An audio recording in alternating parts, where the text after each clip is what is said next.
Yo, what's up? I'm Q Sensei, and I am on the road today. So WTF is still happening, as you can see, but we're going to do it a little bit differently. One of the things that I want to talk about because it's Sunday is cybersecurity and owning basically your own digital footprint as it relates to this current world. And I think the future of cybersecurity is going to be something that is much like personal hygiene. You're going to be very well aware of what you need to do, but in order for you to know that, there's going to be people like me that literally come from the future and say, hey, you should consider that. Today, I want to do just that. But for those that don't know, this is WTF with Q Harrison Terry. I am Q Harrison. Every day I ask myself, what's the future? And then I take detailed notes in a journal and I store them in a online site known as everydays.wtf. Anyone can have access to it. If you want to become a future thinker, this is one surefire way to make that happen. With that being said, I want to talk about something that has been on my mind quite deeply, and I've seen a lot of chatter and a lot of varied debates on it. But it's the whole concept of us as publishers, right? We publish all types of content, and there's large language models like ChatGPT that crawl the internet. And when they do, is they're just taking our information, and they give you no control, no attribution, no links back. Like it's a whole nother wild, wild west that we're all into it. And one of the things that you can choose to do is you can choose to block. So Gregory Orozos actually put this up the other day on Twitter, and I've seen a few articles since then about this, but I just want to walk through how simple it is. You might wonder, why might you want to block your website from being accessed to large language models, especially as it relates to technology and where it's at? Like, if this is the future, don't you want to be a part of that future?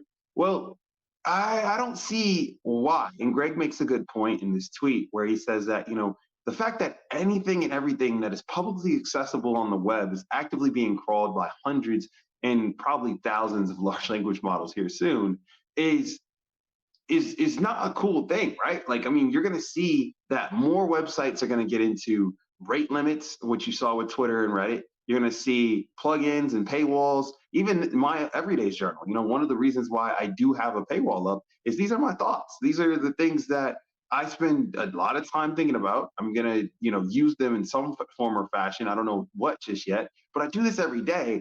I don't really care for my thoughts to be publicly available to just some web crawler. So there you have it on everydays.wtf. You have to log in with an email, and we verify that with a credit card.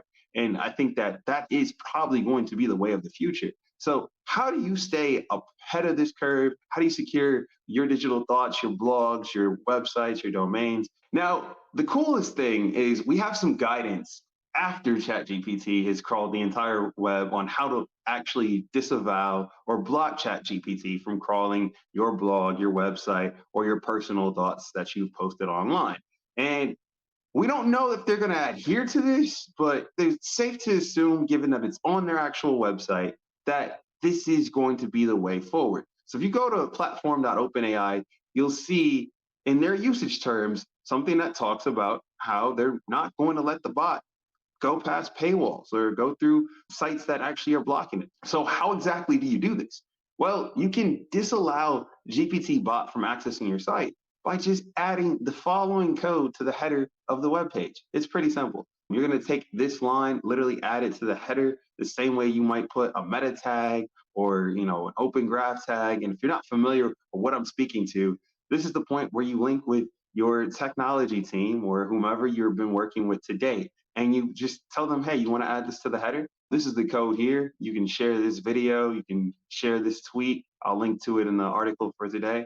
But what I say is, hey, if you want to help aid ChatGPT because you get a lot of value out of it and you feel like your content is should be there, I understand. That's a choice. But if you feel kind of weird and you're like, hey, I don't want them training their chat bot, not paying me, giving me no attribution, giving me no backlinks. So now that you've got this code, you know how to stop it. What if you've got the question on, what if we want to only allow certain pages to ChatGPT, not the entirety of the website?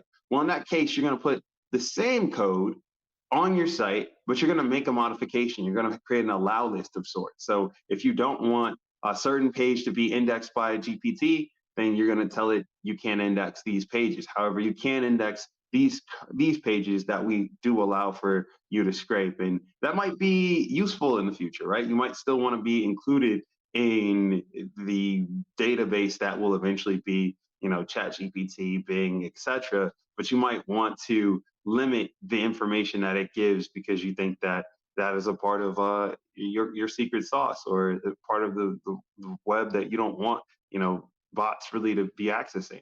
So it's a crazy concept, but I mean, we're here, and this is how you allow and disallow. And last but not least, again, you might be stuck. You might say, "Hey, Q, I know how to block this, but I really do think that this is a very revolutionary technology. I've gotten a lot of usage out of it, and I really trust that OpenAI is on the right path here." Greg on Twitter makes a good point.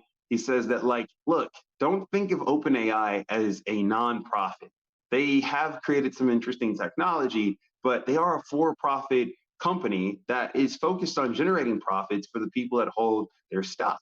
And I understand what he is saying. Like, I get it, but I also am a technologist at heart, and I've considered, both sides. I don't think it's wrong or right to pick a side. I do think that you should have an active voice, and you should make your voice heard by allowing or disavowing their bot. I think that in the future, more sites will just commonly start off not allowing GPT, just because it can be a fiasco when it doesn't work. So that's my quick take on that. Now, if you want more information about this topic and other things pertaining to the future, I recommend you go ahead and check out Everydays.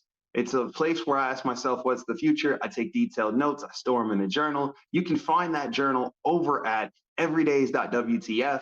As always, if you have thoughts on this topic or more, please leave them in the comments. I'll get back to you. And until next time, I will catch you in the future.